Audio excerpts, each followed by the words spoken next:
Je vais rebondir sur des commentaires, des remarques de nos spectateurs.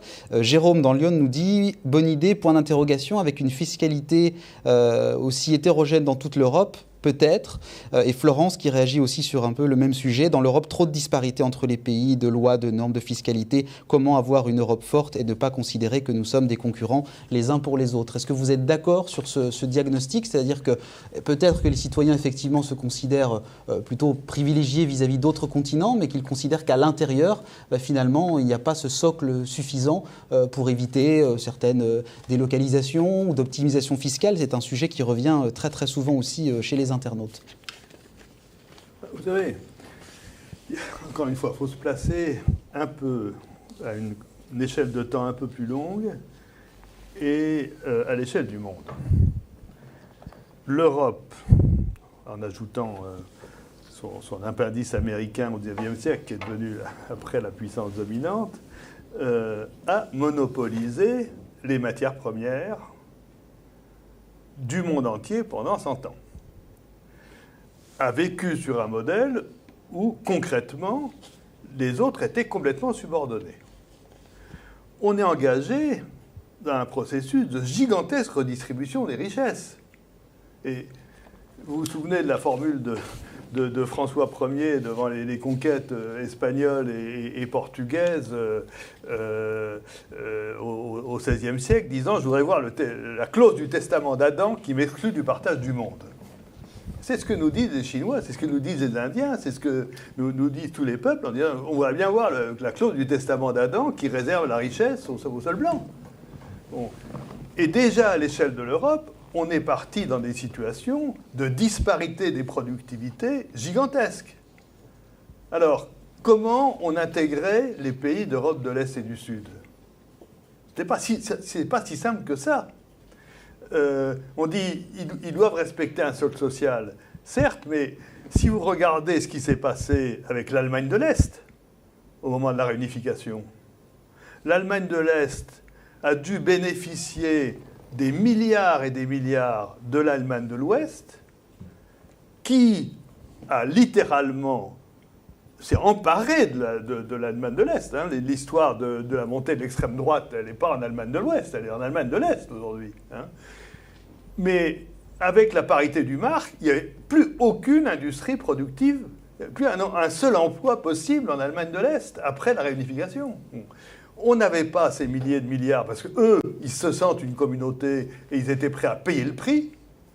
Nous, on était prêts à accueillir l'Europe de l'Est. Les niveaux de productivité étaient beaucoup plus faibles, mais on n'était pas prêts à mettre les milliers de milliards. Alors ça s'est fait comment?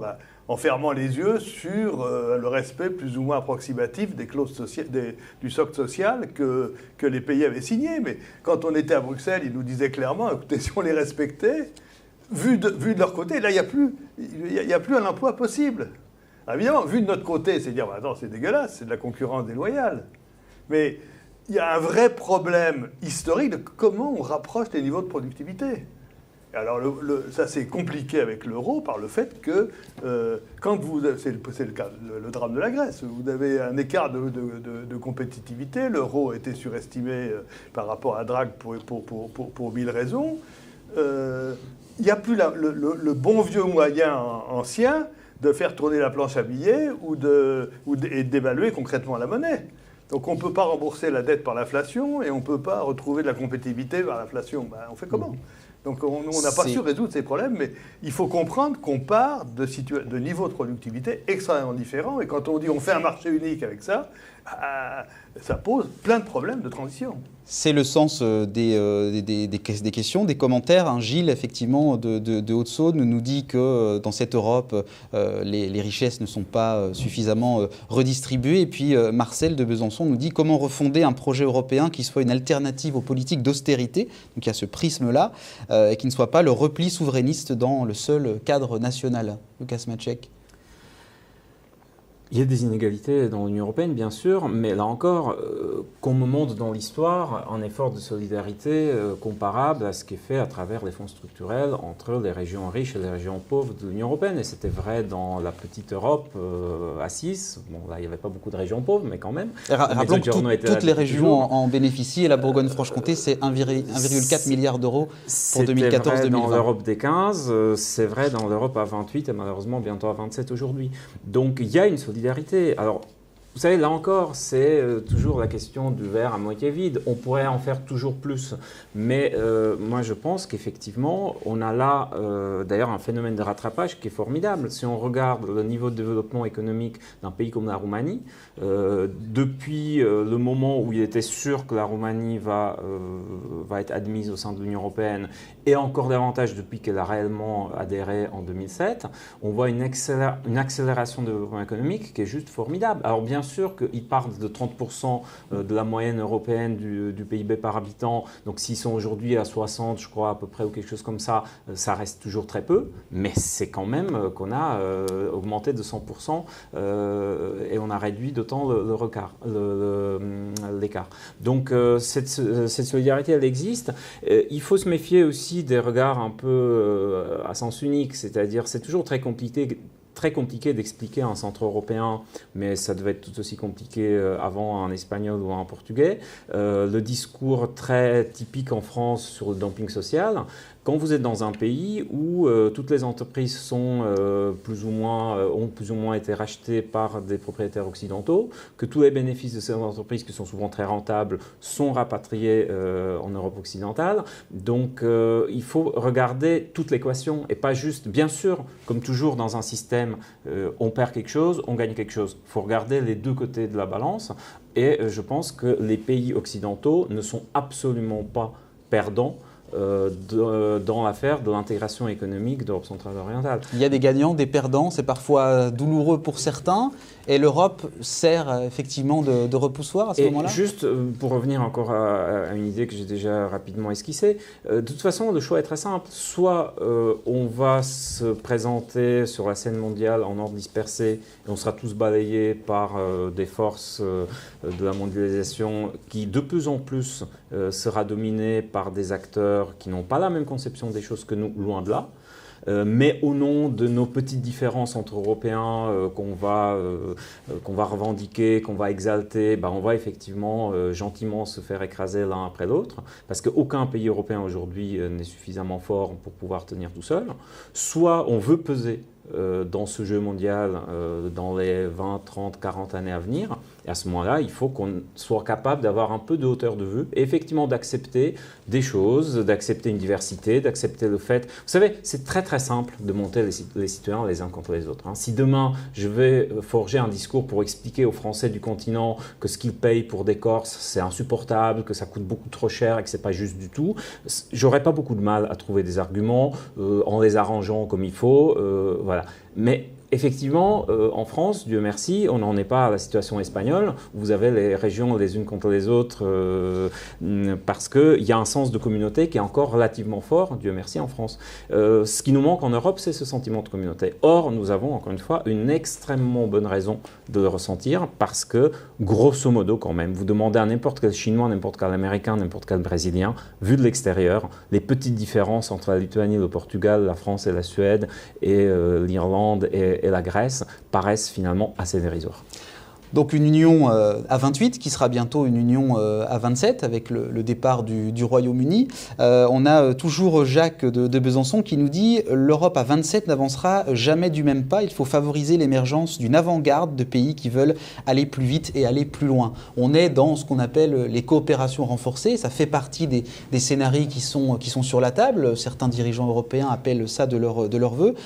Pierre Calam, pour vous, l'Europe c'est forcément des cercles concentriques et à 27 c'est compliqué aujourd'hui? C'est-à-dire qu'à 25, il y a trop de règles d'unanimité et effectivement, pour l'instant,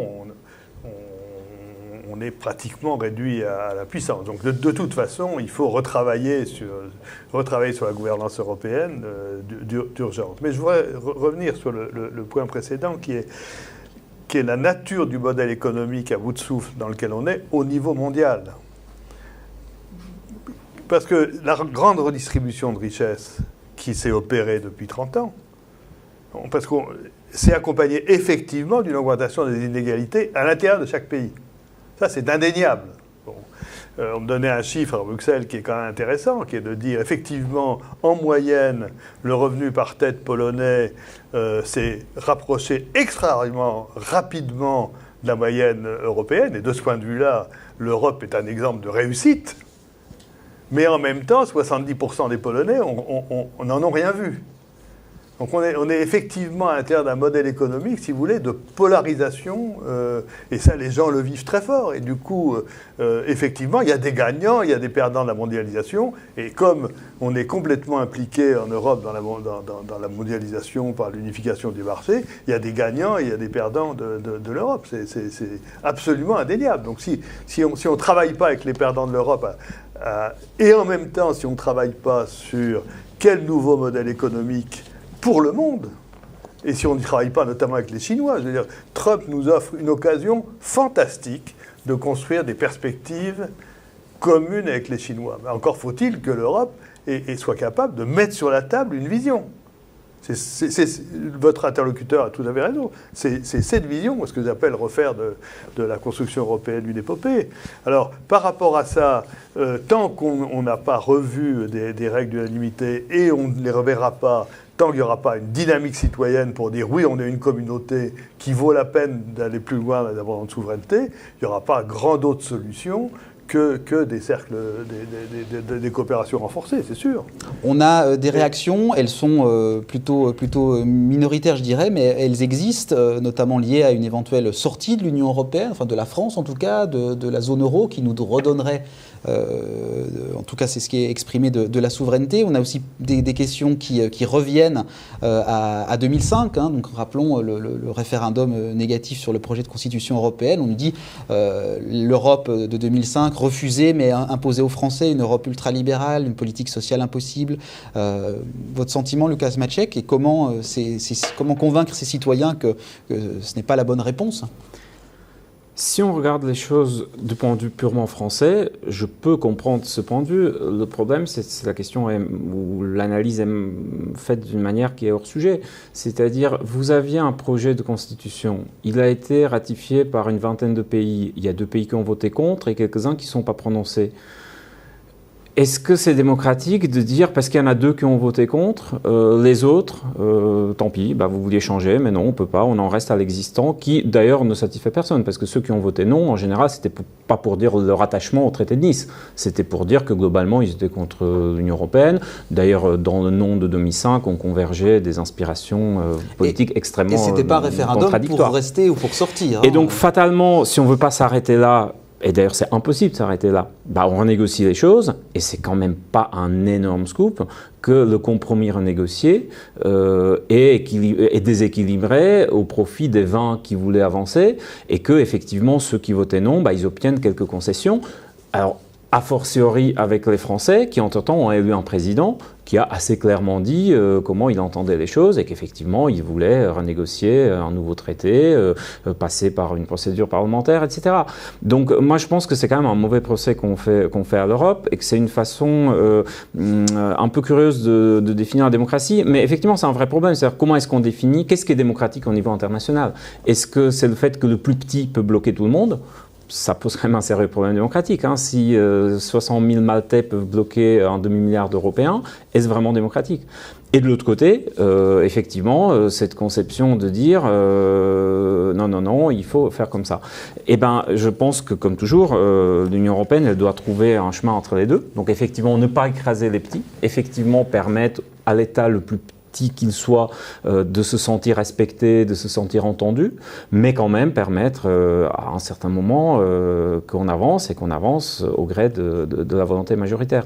Donc je crois, alors maintenant la sortie de l'Europe, on est en train de voir ce que ça donne avec les Britanniques. Maintenant il faut bien comprendre que les Britanniques n'ont jamais été aussi intégrés dans l'Union européenne que l'est la France. Ils n'étaient pas un pays fondateur, ils n'étaient pas dans l'euro, ils n'étaient pas dans Schengen, etc. Donc déjà on voit à quel point c'est compliqué pour eux et à quel point chaque jour presque, on découvre une nouvelle conséquence à laquelle on ne pensait pas forcément. Rappelons à nos spectateurs qui ne sont pas encore sortis, le Brexit c'est mars 2019. Tout à fait. Et il faut dire qu'ils étaient mieux préparés à sortir, si je puis dire, que les autres. Donc moi je pense que pour un pays qui se lance dans cette aventure-là, il en a le droit. Les traités européens le prévoient. D'ailleurs, on voit que c'est ce qui est en train de se faire. Mais je pense que c'est une décision extrêmement dangereuse pour le pays en question. Et pour moi, c'est un contresens. Pour moi, c'est vraiment un combat d'arrière-garde où on s'accroche à une image. Vous savez, c'est un peu refaire au niveau de la géopolitique d'aujourd'hui l'erreur de la ligne Maginot de 40. C'est-à-dire de croire qu'en se recroquevillant derrière une frontière très bien protégée, et après on finit par savoir qu'elle est finalement pas si bien protégée parce que de toute façon on peut jamais protéger parfaitement une frontière, on va être en sécurité. Non, ça marche pas comme ça. Et donc cette tentation de repli, c'est une réalité. Je peux comprendre pourquoi beaucoup de citoyens succombent au chant des sirènes qui prônent ce type de repli, mais franchement, je crois que c'est une voie de renoncement que j'ai envie de qualifier de suicidaire. Alors c'est la question de la consultation des citoyens revient beaucoup. Antoine de Côte d'Or nous dit aujourd'hui vous organisez une consultation, c'est une bonne chose, mais c'est une démarche exceptionnelle. Les citoyens ne sont pas l'objet principal des décisions européennes. Jérôme de Belfort nous dit une Europe qui préfère l'intérêt des multinationales et des lobbies aux citoyens, je n'en veux pas. Nous voulons plus de transparence, plus de démocratie. Il va même très loin puisqu'il nous dit la démocratie n'existe pas en Europe.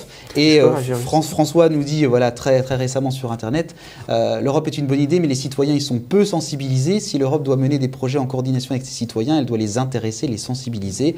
Aujourd'hui, les citoyens sont plutôt nationalistes et par conséquent, ils ne se mêlent pas énormément des affaires européennes et des autres pays. Et enfin, je vous interroge sur la question de Stéphane qui dit, mais comment expliquer le paradoxe, c'est-à-dire que l'Europe finalement fixe notre cadre de vie quotidien, mais les citoyens votent très très peu aux élections européennes. Quel veut réagir ? Moi, je voudrais revenir sur l'histoire du référendum de 2005, qui, comme le référendum anglais, n'est pas de la démocratie, mais une caricature de démocratie. Pour moi, la démocratie, aujourd'hui, c'est ce que vous entreprenez en petit déjà en Bourgogne-Franche-Comté, c'est comment on élabore une vision d'avenir avec les citoyens. Qu'est-ce qui s'est passé en 2005 ? Convention européenne, dans lequel, personnellement, j'avais mis un certain nombre d'espoirs, lancé en 2001, j'ai bonne mémoire, à la Ken, devenu en fait un petit cénacle d'élite. Déjà, dire on va construire l'Europe avec un petit cénacle d'élite me paraissait, en tout cas, ne pas correspondre à ma vision de l'Europe citoyenne. Ensuite, on fait des efforts pour améliorer les institutions européennes. C'était l'objet au départ du traité. Mais à un moment ou à un autre, on dit « Ah oui, mais ce serait quand même l'occasion de réintégrer vis-à-vis des citoyens. » Je comprends, c'est les fausses bonnes idées, on se présente toujours comme des belles idées au départ. C'est plus démocratique de dire aux citoyens « On vous rappelle tout ce qui a été voté jusqu'à présent. » Et on fait un paquet strictement illisible, honnêtement, soumis à oui ou non, et en plus aboutissant, encore une fois, à graver dans le marbre ce qui n'a été que le plan B en 1954. C'était pas ça le but. Et on grave dans le marbre un prêt-à-penser, comme disaient certains de vos interlocuteurs, un prêt-à-penser de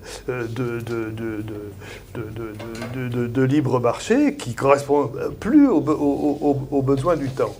Et on dit, on va faire voter, parce que c'est démocratique, par oui ou par non. Non, c'est pas ça la vraie démocratie. Tout simplement, si vous voulez. Il faut construire un projet. C'est pas en mettant bout à bout des bouts de traité qu'on fait un projet pour l'avenir. C'est en se disant quels sont les défis de l'avenir et comment on y fait face. C'est tout à fait autre chose. Je voudrais revenir sur la question des lobbies et des multinationales. C'est qui aujourd'hui qui est capable d'infliger une amende à Facebook, à Google ou à Microsoft ? C'est le gouvernement français ? Non, ce ne serait pas la Commission européenne par hasard ? Donc il faut arrêter avec ce discours. Il y a une question de taille critique. Là, la question, c'était sur le glyphosate, en l'occurrence. Voilà. Mais là encore, il y a eu un vote. Et d'ailleurs, c'est plutôt, il faut voir les lobbies au niveau national plus qu'européen. Et sur les lobbies, les lobbies, c'est la vie démocratique. Je veux dire, les lobbies, on en fait un espèce de truc complotiste. Les lobbies, c'est tout simplement des groupes qui s'organisent pour défendre leurs intérêts et c'est normal. En matière de transparence, je ne crois pas que la politique nationale française a des leçons à donner à l'Union européenne. Je pense que l'Union européenne, grâce à l'influence des pays nordiques notamment, est allée très loin dans la régulation de ce phénomène. Ça ne veut pas dire que tout est parfait. Ça veut pas dire, c'est pas parce qu'il y a des règles de transparence, etc., qu'il ne se passe pas des choses, d'ailleurs peut-être totalement illégales, totalement obscures, etc. Mais en termes d'efforts de transparence, je vais donner un exemple très concret.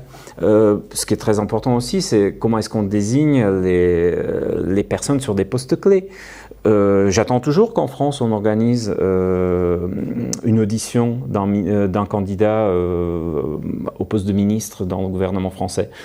Dans l'Union européenne, certes, il y a tout un jeu politique, bien sûr qu'il y a un côté un peu formel, mais chaque candidat chaque candidat à un poste de commissaire européen, il passe quand même par une séance tendue où il est face à des députés européens qui viennent, comme ils sont élus à la proportionnelle, de toutes les sensibilités politiques, donc il n'y a pas de connivence, ça va de l'extrême gauche à l'extrême droite, et effectivement, si c'est quelqu'un qui ne tient pas la route, qui n'a pas les compétences requises ou qui n'a pas le profil éthique requis, il a de graves soucis en général et on a eu des cas effectivement des candidatures qui se sont arrêtées là. Donc il y a peu de pays au niveau national qui pratiquent ça. Donc moi je pense qu'il a encore, c'est exactement l'illustration de ce que je disais tout à l'heure. Par rapport à un idéal d'une démocratie fantasmée, parfaite, où tout est transparent, il n'y a pas de personnes qui ont des buts inavouables, bref, nous sommes tous des anges et gentiment nous réglons les choses entre nous. Par rapport à ça, l'Union européenne, c'est affreux. Par rapport à la réalité de la politique au niveau national et local, je pense qu'elle s'en sort finalement pas si mal que ça. On a des questions, des réactions justement sur la question maintenant des frontières extérieures. Je rappelle que dans le dernier sondage, étude d'opinion Eurobaromètre, la problématique de l'immigration ou de la sécurité sont largement en tête devant la situation économique. Ambrine de Côte d'Or nous dit: ne faut-il pas se concentrer sur les frontières extérieures de l'Europe et ainsi empêcher la circulation extra-communautaire? Je ne sais pas exactement ce qu'elle a voulu dire, mais en tout cas, elle n'est pas la seule à justement poser cette question. Vous avez évoqué dans votre propos liminaire justement cette problématique d'acceptation ou non d'une relocalisation des migrants, et on voit bien, enfin en tout cas c'est porté en totem par le gouvernement italien, que d'une certaine manière les sujets les plus structurants pour l'avenir de l'Europe doivent se régler ensemble, mais des gouvernements arrivent avec des solutions qui sont plutôt nationales. On va venir d'abord sur la souveraineté. Je crois qu'il faut comprendre deux choses. Par rapport à la souveraineté et à la monnaie, j'ai deux points de vue différents. Le retour aux souverainetés, c'est pour ça que j'insiste là-dessus, c'est la guerre. C'est la guerre. Vous avez tout à fait raison de dire. Effectivement, on a construit l'Europe, on a l'impression que la guerre est devenue impossible. Mais concrètement, toutes les démarches souverainistes actuellement et ultranationalistes, c'est la concurrence pour les matières premières, parce qu'on est à l'intérieur d'un modèle économique qui, lui, n'est pas durable, qui dépend du pillage de la planète. Bon. Le retour à la souveraineté, c'est la guerre. Je crois que c'est la première chose qu'il faut dire. Et la deuxième chose, c'est que, oui, la réflexion européenne sur la monnaie n'est pas aboutie, mais pas sous l'angle du retour au franc, tout simplement sous l'angle de la pluralité des monnaies, à commencer par des monnaies régionales, parce qu'on doit pouvoir gérer, et c'est l'idée d'unité de diversité qui est censée porter l'Europe, différents niveaux d'échange. Oui, il faut faciliter les échanges locaux. C'est pas être anti-européen que de faciliter les échanges locaux au niveau régional. C'est pas être anti-européen, c'est pas être anti-euro que de dire oui, il y a une monnaie qui est décisive pour les échanges internationaux. Il n'empêche qu'utiliser la même monnaie pour quelque chose qu'il faut économiser, qui est l'énergie fossile, et quelque chose qu'il faut développer, qui est le travail, c'est avoir une bagnole où le frein et l'accélérateur, c'est la même pédale. C'est là où moi j'attends les Européens. Ils ont apporté une vision de quelle économie pour demain, pour le monde. Et on attend ça de nous. C'est nous qui sommes venus apporter la modernité.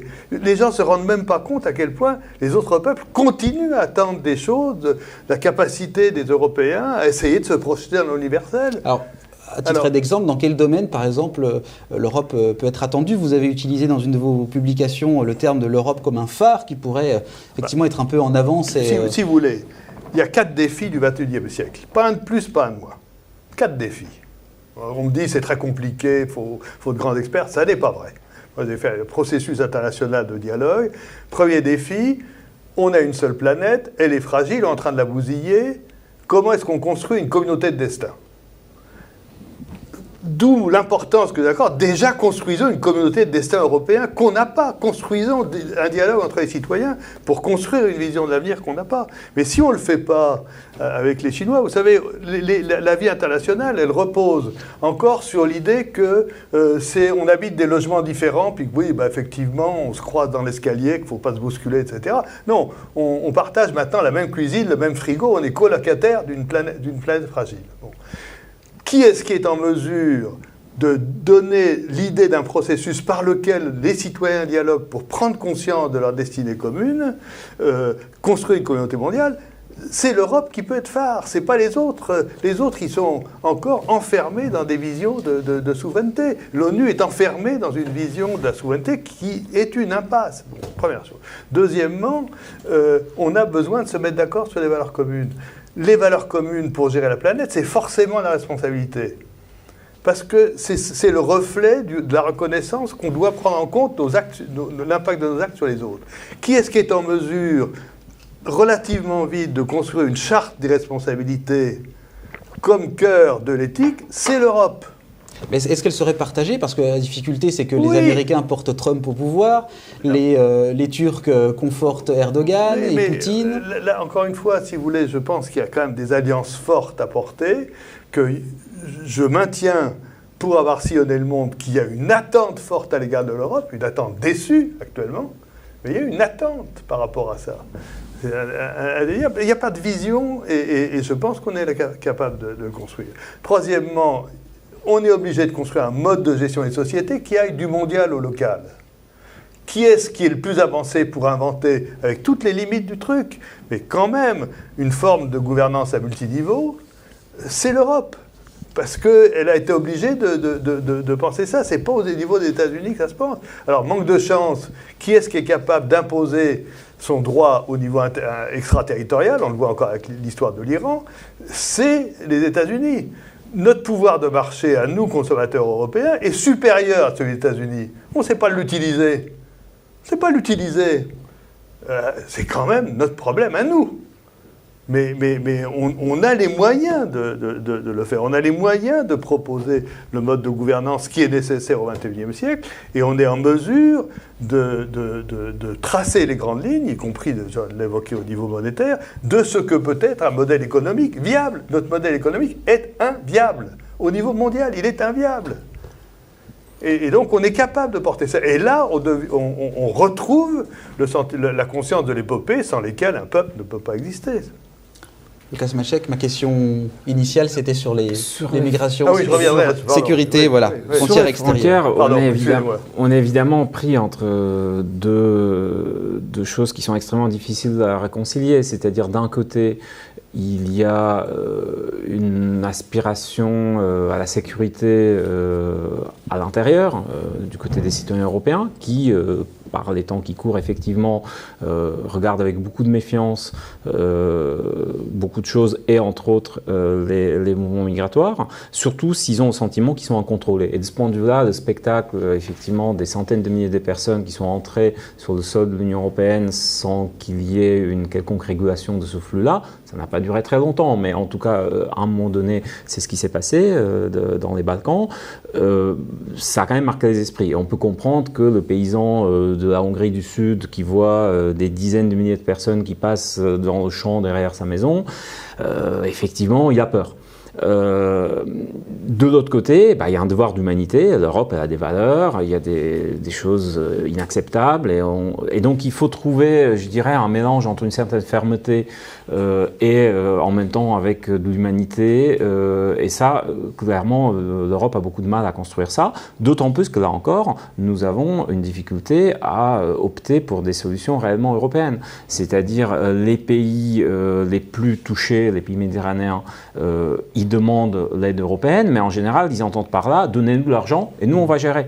Ils ne demandent pas forcément, faites un système européen, faites un corps de garde-frontières européen qui vont se déployer chez nous et qui vont, eux, être commandés par un niveau européen. C'est un problème entre les États membres et les gouvernements plus que l'Europe. On retrouve un peu ce côté, ce que je disais tout à l'heure, cette incapacité des élites nationales à accepter de lâcher un peu de leur pouvoir au profit d'un pouvoir supranational qui serait forcément plus efficace.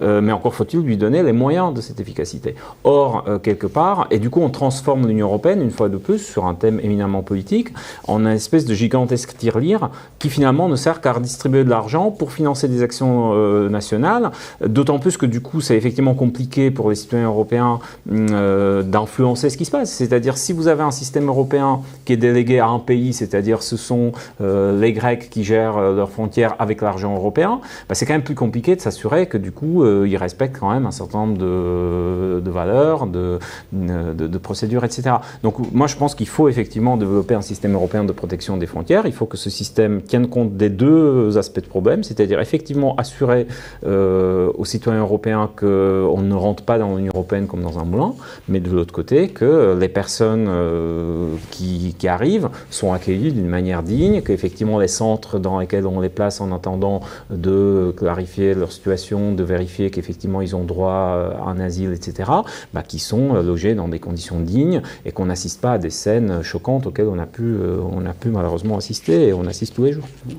Alors il y a des réactions justement plutôt hostiles à l'Europe, vous l'avez entendu, et puis il y a des réactions plutôt favorables à davantage d'intégration européenne. Jean-Pierre de Saône-et-Loire va dans le sens de Maël de Côte d'Or, qui nous disent à quand une Europe fédérale à la Suisse? Qu'en est-il de la question d'une Europe comme un État fédéral? Et Jean-Pierre précise où les citoyens ont le dernier mot. Je pense qu'il fait référence aux votations, ou en tout cas une consultation beaucoup plus régulière, voire systématique, et des initiatives citoyennes qui partent vraiment d'en bas. Oui, alors, je suis binational, je vote en Suisse aussi. je connais bien le système suisse. Bon, la Suisse, c'est un petit pays, je voudrais quand même rappeler. Mais qui est souvent pris comme exemple. Oui, je sais. Non, c'est un petit pays. Les référendums d'initiative populaire sont très bien faits. Au point de vue de l'argumentation, des pour et des contre, c'est bien fait. C'est souvent sur des points relativement de détail. Et on oublie de dire que le taux de votation est plutôt plus proche de 30% que de 100%. Il faut dire qu'il faut avoir la citoyenneté chevillée au corps. On vote 4 ou 5 fois par an. Bon. Le problème de l'Europe est que le débat sur la nature du fonctionnement de la gouvernance est un débat du 19e siècle. Pourquoi ? Parce que ce soit la pensée, comment dirais-je, étatiste, ou que ce soit la pensée fédéraliste, et c'était très bien apparu dans le livre blanc, le débat du livre blanc sur la gouvernance européenne de l'année 2000, parce qu'il y a eu des débats, malheureusement avortés, mais il y avait eu des volontés de débat, c'est que les deux modèles ont en commun, et on le retrouve dans la décentralisation à la française, donc il n'y a pas que l'Europe à faire des conneries comme ça, c'est que chaque problème peut être géré à un seul niveau. Alors c'est très bien de dire « Ah oui, il faut qu'on sache qui est responsable de quoi pour qu'il y ait une vraie démocratie, etc. » Sauf que si, concrètement, tous les vrais problèmes de la société, ils nécessitent la coopération entre différents niveaux, que ce soit l'éducation, que ce soit la santé, que ce soit la gestion de l'énergie, que ce soit l'économie, je pourrais comme ça aller jusqu'à demain, exige une coopération entre les niveaux. Donc ce qui a inventé, c'est une gouvernance à multiniveaux, et ça nie les systèmes confédéraux ou les systèmes intergouvernementaux, comme est en train de devenir l'Europe concrètement, ni les systèmes fédéraux ne répondent à cette question. Donc il faut quand même qu'on construise l'Europe du XXIe siècle et pas juste des références à des débats sur la gouvernance qui correspondaient à la réalité du XIXe. C'est la même chose pour l'économie. Donc on se projette dans le 21e siècle. Le sentiment et le besoin de s'exprimer plus souvent et pas uniquement tous les 5 ans aux élections européennes. Ma position, si vous voulez, elle est très claire. J'ai écrite dans un certain nombre de textes. Je pense que tous les 25 ans, il devrait y avoir un grand processus, que j'appelle un processus instituant citoyen, où, à grande échelle, on organise des panels citoyens sur une durée longue, que les gens aient le temps de s'informer. C'est bien. Ça ne suffit pas de dire on réunit des citoyens, on va faire quoi? Du café, du commerce? Il faut qu'ils aient le temps de s'informer. C'est des questions complexes. Je crois qu'on l'illustre assez bien les uns et les autres. Il faut créer une base d'information. Il faut créer une base d'information multilingue. Il faut créer des panels de citoyens tirés au sort. Il faut travailler d'abord au niveau local. Il faut une seconde étape où on se réunit au niveau européen. Ça, c'est un vrai processus citoyen. Multiplier les référendums sur le nombre d'immigrés qu'on peut accueillir. Enfin, on aurait les mêmes résultats que le Brexit. Après, vous avez vu, il y a des manifestations encore samedi. Les gens disent ah bah, nous, on nous avait dit bon et merveille du Brexit, puis on voit que c'est la merde, donc peut-être qu'il faudrait voter. Enfin, si c'est ça la démocratie. Non, il y a des. Si vous voulez, le référendum n'est pas l'alpha et l'oméga de la démocratie. La démocratie, c'est la capacité de citoyens à s'informer, à dialoguer entre eux, à interpeller des experts, à se faire leur opinion. Et de ce point de vue-là, je pense que ce que vous faites en Bourgogne-Franche-Comté est un très bon début. Voilà, qu'est-ce qui sortira d'un panel tiré au sort? C'est trop court pour que les gens aient le temps de s'informer, mais bon, on essaie d'apporter quelques éléments déjà ce soir. Ça c'est de la vraie démocratie. La vraie démocratie, c'est la capacité des citoyens à délibérer de leur avenir. C'est pas la capacité à voter sans arrêt pour un truc ou un autre. Si on achète des avions suédois ou pas, enfin, j'ai le nombre de fois où j'ai voté en Suisse. Bon, c'est pas inintéressant, si vous voulez. La dernière fois, on a voté sur est-ce qu'il faut revenir à un monopole de l'État sur la création monétaire. Bon, c'était pas mal. Sauf que, honnêtement, les 4/5 des citoyens, on leur a dit qu'il faut voter ça, mais je veux dire, c'est des questions complexes de savoir s'il vaut mieux que ce soit, il y a des questions, j'ai vu là-dessus, que ce soit les banques qui créent la monnaie ou qu'il y a un monopole d'émission. Il y a une question justement sur la gestion peut-être plus complexe de ces sujets. Certains sont très critiques à l'égard de la classe politique européenne, considérant qu'elle est déconnectée de la réalité de terrain. Vous, Lukáš Maček, dans un article que vous avez publié en février, vous plaidez pour davantage de politisation de l'Union européenne, faire des élections un véritable rendez-vous, peut-être beaucoup plus clivant qu'il ne l'est aujourd'hui. Alors peut-être que la limite des élections européennes, c'est qu'on va avoir 27 scrutins nationaux qui s'agrègent et pas un vrai scrutin européen avec une opposition et sur des enjeux où les citoyens maltais, lettons et irlandais pourraient répondre. Alors effectivement, moi je pense que le débat sur la fédéralisation de l'Union européenne est un faux débat c'est juste un débat qui va planter avec certitude la chose, parce que déjà on a chacun entre les pays européens une conception de ce qu'est une fédération qui sont parfois assez divergentes. Donc, et je pense que ça n'a pas d'intérêt. Effectivement, moi je préfère en appeler de mes voeux une politisation, et c'est pas du tout la même chose. C'est-à-dire on peut avoir une fédéralisation qui de fait va tourner d'une manière très très technocratique, et on peut politiser le système actuel. D'ailleurs, il suffit de regarder ce qui se passe au niveau local, c'est-à-dire c'est pas parce qu'on a créé en France une politique régionale avec des élus, avec un fonctionnement politique, que la France est devenue une fédération. Donc ce sont des choses différentes. Et effectivement, moi je pense qu'il y a énormément de choses qu'on pourrait faire au niveau européen pour effectivement faire vivre cette démocratie, cette politique européenne. Alors ça commence effectivement, la clé c'est évidemment les élections européennes et le Parlement européen. Et alors ça se joue à plein de tableaux différents. Ça commence par exemple par le choix des partis politiques, de leurs candidats pour les élections européennes. C'est clair que si la pratique c'est d'utiliser les européennes comme une voie de garage, ou comme un tremplin en attendant mieux dans la politique nationale, il ne faut pas s'étonner qu'il y a certains députés européens qui ne brillent pas vraiment de leur participation aux travaux du Parlement, et encore moins qui labourent le pays où ils ont été élus pour porter la parole européenne et pour faire entendre une voix européenne dans le débat politique. Parce que comme je l'ai dit tout à l'heure, c'est ça qui manque. C'est que, vous savez, c'est comme jouer au foot contre un seul but sans gardien de but dedans. C'est ça aujourd'hui le jeu entre les pouvoirs nationaux, entre entre les élites politiques nationales et le pouvoir européen. Vous attaquez l'Europe, ça ne répond pas. Enfin si, ça répond par un communiqué qui est lu par 3 journalistes à Bruxelles qui, si jamais ils en font un article, le rédacteur en chef dans la capitale nationale dira « ça n'intéresse personne, on ne le publie pas ». Je caricature un peu, mais à peine. Donc, alors que si demain un président français dit que la faute de tous les problèmes de la France, ce sont les conseils régionaux, bah, on aura une réponse. Ce sera une réponse audible. Parce que tout ça, ça se fait dans un espace où, il y a des représentants politiques sûrs de leur légitimité qui s'affrontent. Et un président du conseil régional ne se sent pas moins légitime qu'un président de la République, parce que lui aussi, il est un élu du suffrage universel. Et on a un espace médiatique à peu près unifié, où effectivement, tout le monde y a à peu près les mêmes accès. Donc, c'est facile à dire, c'est très compliqué à faire au niveau européen, mais il faut aller dans ce sens-là, me semble-t-il. Et c'est ça que j'appelle une politisation, c'est qu'on commence à faire de la politique. Alors, ça passe aussi peut-être par le sacrifice de l'éternel sacro-saint consensus européen, où effectivement, pour ménager tout le monde, on avançait toujours pour consensus. C'est bien.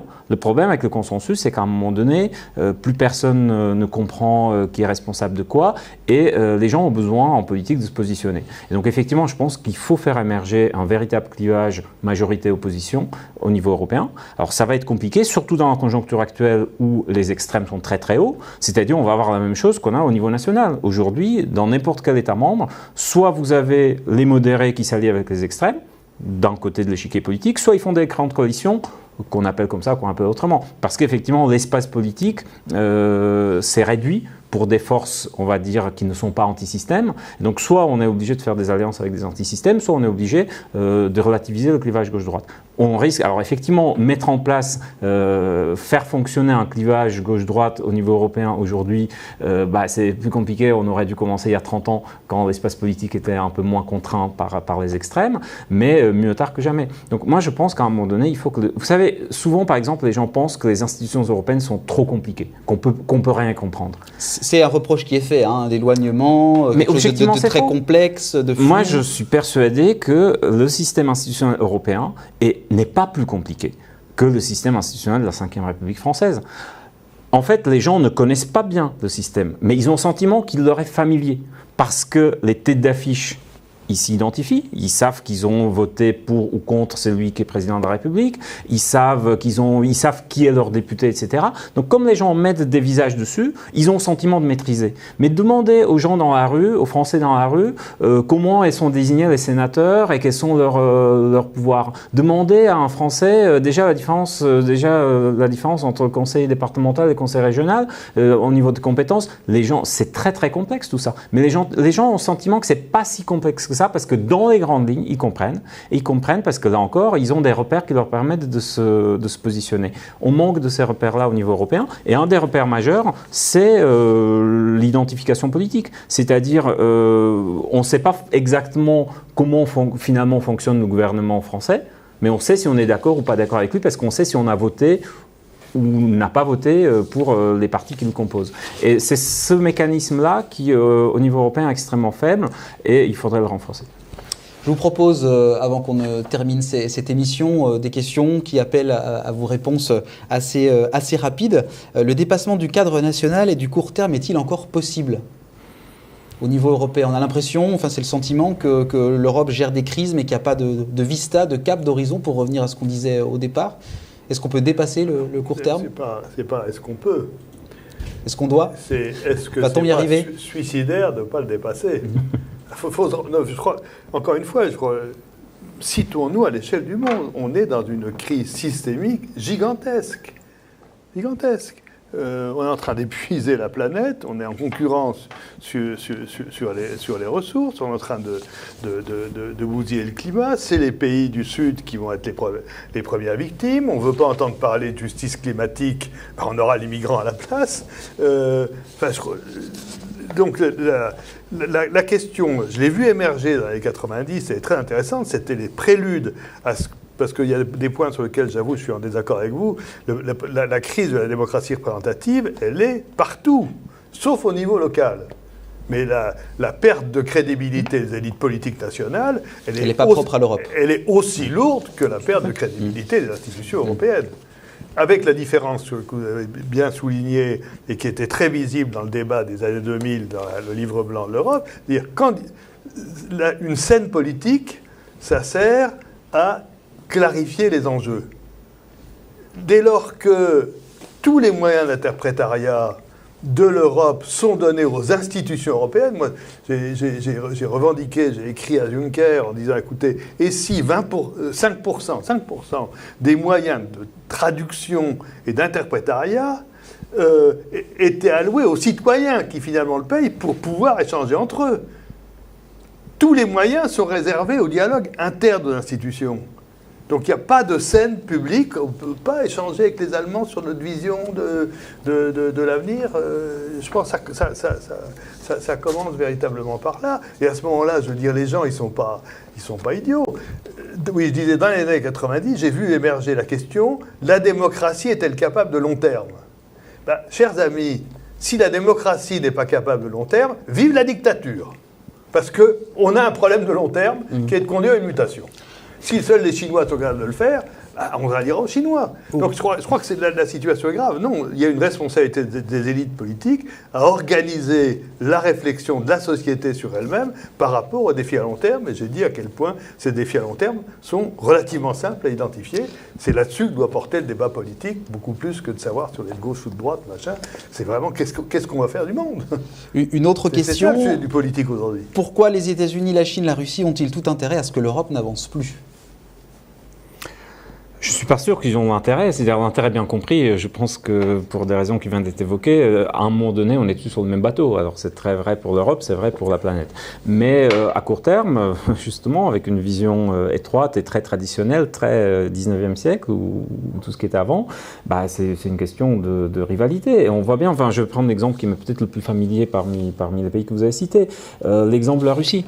Vladimir Poutine, il a besoin d'empêcher que le succès du modèle européen, en termes de façon de gérer son passé, de dépasser leurs sentiments, d'accéder justement à ce modèle d'équilibre entre liberté politique, prospérité économique et justice sociale, etc., son régime court un danger mortel si jamais les citoyens russes réalisent que cette chose-là est aussi possible pour la Russie. Donc effectivement déjà le succès des pays de l'ex-bloc soviétique, c'est très problématique. Donc tout ce dont il a besoin, c'est justement de contester ça et de contester un peu ce storytelling qui consiste à dire que finalement ces pays sont sortis du communisme et ont énormément bénéficié de la dynamique européenne.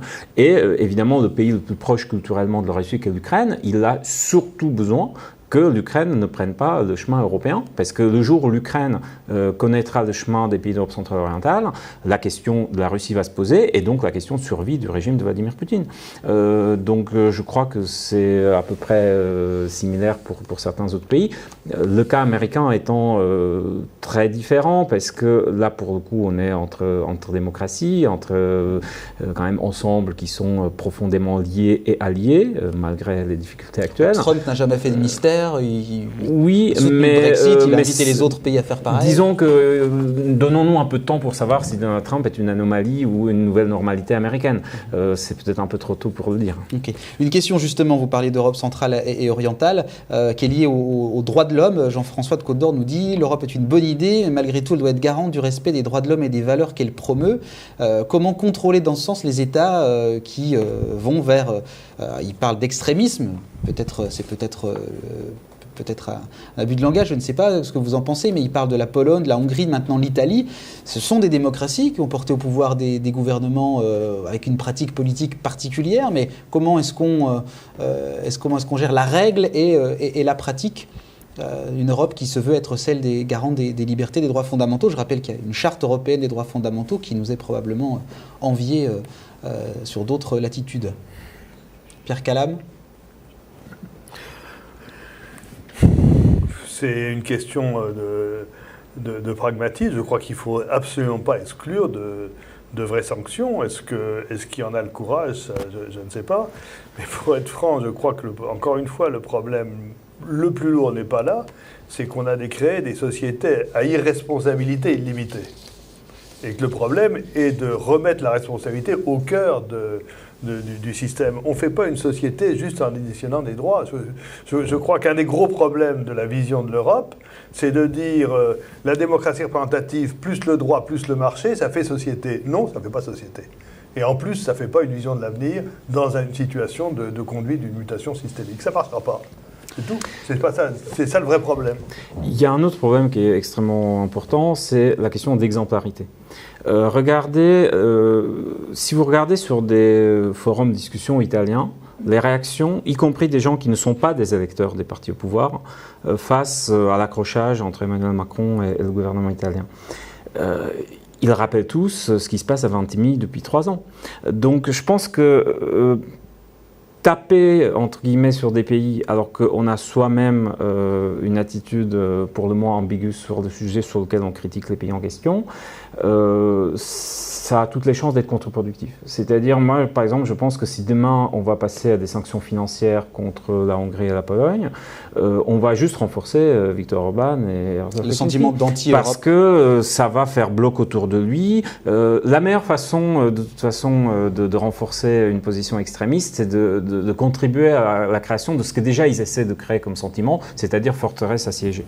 Et alors, si en plus vous faites ça par le porte-monnaie, c'est moyennement subtil, c'est-à-dire, voilà, en gros, ils nous payent pour qu'on ne dise pas notre vérité. Vous voyez, c'est ça l'Europe. Hein. En fait, elle nous achète avec ses subventions la preuve quand on ne dit pas ce qu'ils veulent, quand on ne dit pas ce qu'ils veulent entendre, ils nous retirent l'argent. Tout ça, ça peut être extrêmement malsain, extrêmement contre-productif. Après, il y a certainement des limites au-delà desquelles, effectivement, ouais, je pense qu'on n'en est pas là. Mais je pense que le premier devoir de tous ceux qui critiquent ces pays-là, c'est déjà l'exemplarité de soi-même. Et là encore, moi, je suis quand même souvent frappé par cette facilité avec laquelle on passe tout de suite à un discours un peu condescendant ouest-est. Alors d'ailleurs, c'est pas le cas de ce contributeur parce qu'il a ajouté l'Italie, ce qui montre bien que c'est pas un problème est-ouest. Et c'est ça fondamentalement le problème. C'est que le problème de la mise en cause du système tel qu'il s'est construit à la fois politiquement, économiquement, socialement depuis 1945, elle traverse toutes les sociétés. Alors effectivement, les sociétés d'Europe centrale-orientale résistent moins bien parce que c'est des démocraties jeunes, parce qu'il y a des vieux traumatismes d'histoire sur lesquels on joue plus facilement qu'on ne peut le faire aujourd'hui. Par exemple, la carte anti-allemande, c'est plus facile de la manier dans l'espace centre-européen que ça ne l'est aujourd'hui en France. Mais même en France, on peut avoir des surprises si quelqu'un commence à jouer beaucoup là-dessus. Donc je crois qu'il ne faut pas croire qu'il y a des différences et qu'en gros, après la frontière orientale de l'Allemagne, arrivent les barbares qui n'ont rien compris et qui ne sont pas à la hauteur de la démocratie.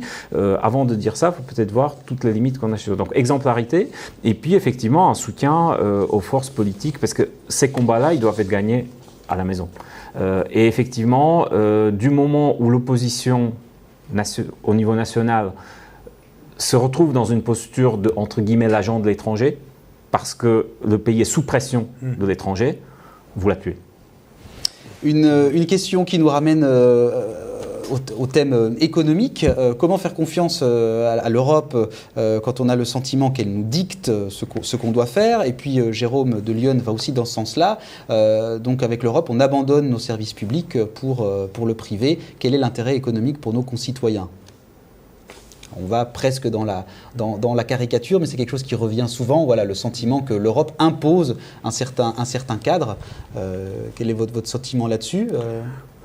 L'idée, c'est effectivement, les auditeurs n'ont pas tort en ce sens que ce plan B, encore une fois, parce qu'on avait échoué la communauté européenne de défense, qui est devenue la colonne vertébrale de l'Europe, ça a tendance à se retourner contre l'Europe, parce que ça crée effectivement un dogmatisme. J'ai vu, c'était très intéressant ce qui s'est joué au niveau de Bruxelles. J'ai participé, puisque j'avais lancé cette proposition de processus instituant citoyen, il y a eu beaucoup de débats.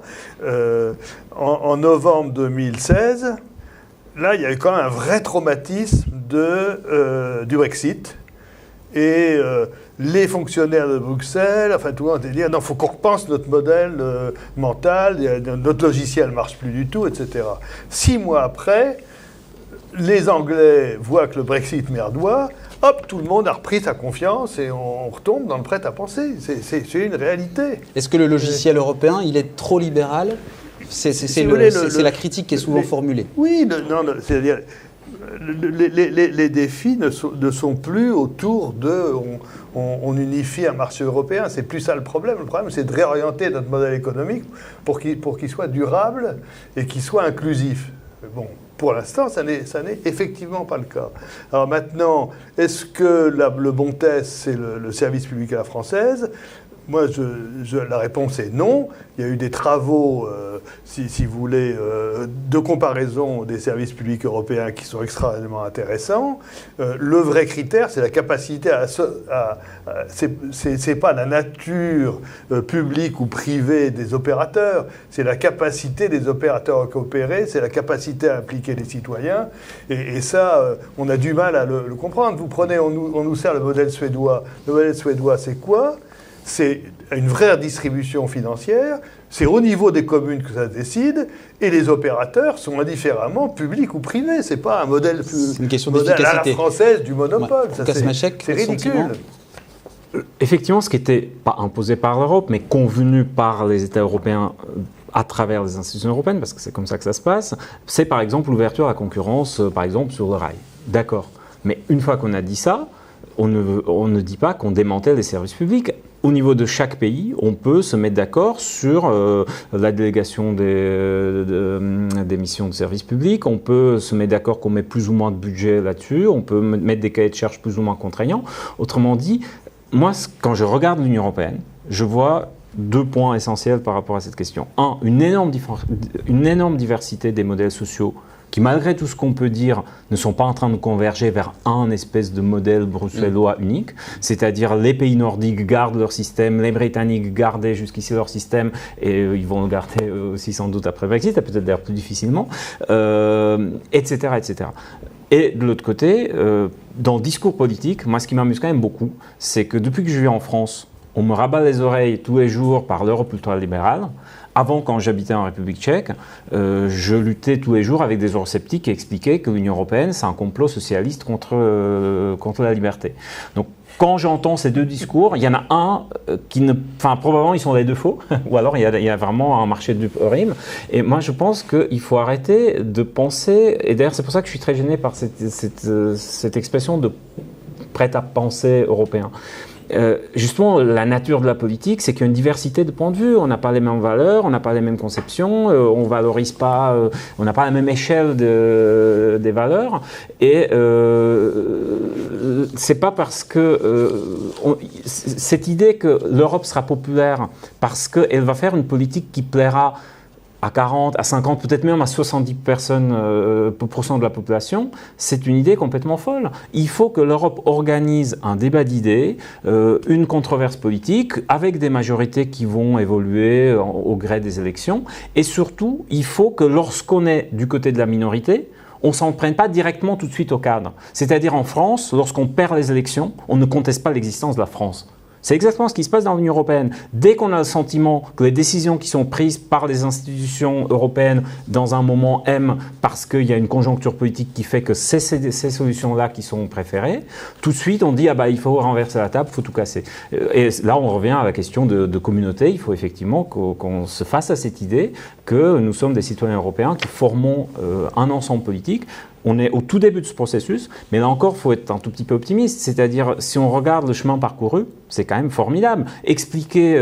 Voyager dans le temps, expliquer à un Français de 1950, décrivez-lui la réalité de l'Europe d'aujourd'hui. Il va vous prendre pour un fou.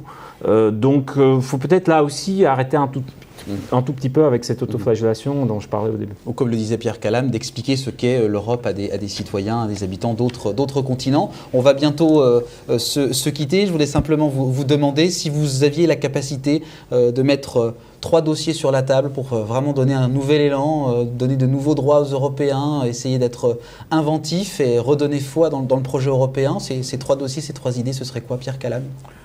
Moi, développer la théorie et la pratique de la gouvernance à multiniveau, c'est-à-dire prendre au sérieux ce qu'est le slogan de l'Europe, la diversité et l'unité. Les deux choses sont possibles ensemble, mais nos modèles de gouvernance ne le rendent pas possible. Donc il y a une réinvention de ça. Donc on identifie bien qui fait quoi. C'est ça que l'Europe, on sache exactement ce qu'elle fait, peut-être moins de choses. Au contraire, l'inverse. De dire, quel que soit le sujet, ce qu'on doit définir, c'est comment le niveau européen travaille avec le niveau national, qui travaille avec le niveau local, et que ce soit une coopération qui permette effectivement que chaque contexte local ait des moyens d'invention et ne soit pas enfermé dans un système de normes uniformes, mais à l'intérieur de principes directeurs qui sont élaborés en commun. C'est ça le cœur de la gouvernance à multiniveau. La deuxième chose, c'est le contrat avec l'Afrique. On racontera ce qu'on voudra, ils sont face à une transition démographique énorme, ils sont confrontés à l'impact du changement climatique. C'est pas seulement en fermant les frontières, il y a des dizaines de millions de jeunes Africains qui sont prêts à se noyer plutôt que de rester sans avenir. Bon, et si on ne répond pas à cette question-là, on pourra mettre tous les garde-côtes qu'on voudra, ça ne marchera pas. Et notre coopération avec l'Afrique ne marche pas. Je l'ai analysé en détail, ça n'est pas sérieux. C'est totalement contre-performant. Totalement contre-performant. Et ça c'est et puis le troisième dossier, c'est inventer ensemble le modèle économique de demain. J'ai montré que dire que le débat sur la gestion des différents biens et services, c'est ou du public ou du privé, mais non, pas du tout. Ça ne correspond pas du tout aux réalités du XXIe siècle. On se projette dans le XXIe siècle. Et l'Europe, sur ce sujet-là, peut être aussi phare. Et puis quatrièmement, effectivement, on a une alliance à construire avec les Chinois autour des filières durables. Et Trump nous y aide actuellement. Simplement, qu'est-ce qui se passe dans l'Europe avec la Chine ? Quand vous évoquiez, votre interlocuteur dit la Chine a intérêt à ce que l'Europe se casse la gueule. Non, mais la Chine regarde avec un mépris amusé le fait que dès qu'il y a un problème diplomatique d'un des pays, pourquoi Merkel ou Sarkozy à l'époque avec le Dalai Lama, etc., il y a l'autre pays qui se précipite en Chine pour signer les contrats. Je veux dire, ça veut dire qu'on n'a pas le conscience qu'on est une communauté solidaire pour dialoguer avec l'Empire chinois. Bon, et donc on a des espaces à inventer. Et puis enfin, c'est l'Europe qui a inventé la démocratie. L'Europe doit la réinventer avec les citoyens. Et c'est la réponse à la crise de la démocratie représentative qui est très forte à tous les niveaux. Premièrement, politiser le fonctionnement de l'Union européenne pour que des clivages politiques divers et variés sur des sujets partiels prennent une place beaucoup plus importante et qu'ils relativisent le clivage de base pro-anti-européen, qui tue le débat en fait. Deuxièmement, alors ça fait peut-être un peu cliché, mais j'y crois profondément, culture et éducation. Moi, quand j'essaie de faire un peu d'introspection et comprendre pourquoi l'idée européenne me plaît autant, il y a toute une partie rationnelle, des choses que j'ai apprises, l'étude d'histoire, etc. Mais je crois que fondamentalement, c'est mes parents qui m'ont élevé dans une logique où la culture européenne existe. C'est-à-dire, moi j'étais élevé par mes parents, comme quoi Shakespeare, Goethe et Victor Hugo faisaient partie aussi de mon patrimoine culturel. Ce qui est dramatique de ce point de vue-là, c'est qu'en France, vous avez des lycéens qui passent le bac et ils n'ont jamais entendu parler de ces noms-là. Vous avez, je le vois fréquemment, d'excellents lycéens français qui étudient allemand depuis 5 ans, mais ils n'ont jamais lu un auteur allemand. Donc je pense qu'il y a effectivement, et ce sentiment de communauté, au fond, il commence par là. C'est parce que moi je considère que le patrimoine culturel français n'est pas que français, mais il est aussi à moi tchèque. Alors c'est peut-être très choquant pour les Français d'entendre ça, mais moi je crois qu'il y a une réalité. Après tout, la réalité nationale, c'est une réalité récente, et il y a un substrat culturel humain européen qui est très mal vendu, si je puis dire, dans nos systèmes d'éducation, dans nos discours politiques aussi, tout simplement parce qu'on a tout laissé, entre guillemets, nationaliser par le discours qui a 200 ans à peu près. Troisième point, c'est difficile, mais je crois qu'il faut construire et assumer un discours sur la fierté d'être européenne. Je pense qu'à un moment donné, il faut mobiliser, vous avez parlé de l'épopée, pour moi c'est un peu ça, c'est-à-dire à un moment donné, il faut dire aux Européens, il y a de quoi être fier, et peut-être que notre problème aussi, c'est que nous sommes trop écrasés par tout ce qui a pu être fait de mauvais par les Européens, et Dieu sait que les crimes que les Européens ont faits ont été graves dans l'histoire, mais peut-être qu'il est temps aussi de se dire qu'on peut peut-être tirer quelques fiertés de notre capacité à tirer des leçons de ces choses-là. Et là encore, je pense qu'il y a peu d'exemples dans le monde de cette capacité à revenir sur son passé. Je veux dire, des gestes qui ont permis la réconciliation entre l'Allemagne et ses voisins, c'est des gestes forts. Je ne vois pas d'équivalent dans le monde de ce type-là. Et pour moi, par exemple, ça, c'est un motif de fierté. Et il faut le rappeler aux Européens et il faut arrêter avec ce côté autoflagellateur dont j'ai beaucoup parlé. Merci beaucoup, messieurs. C'est la fin de ce webinaire que vous pouvez revoir sur la plateforme et sur YouTube.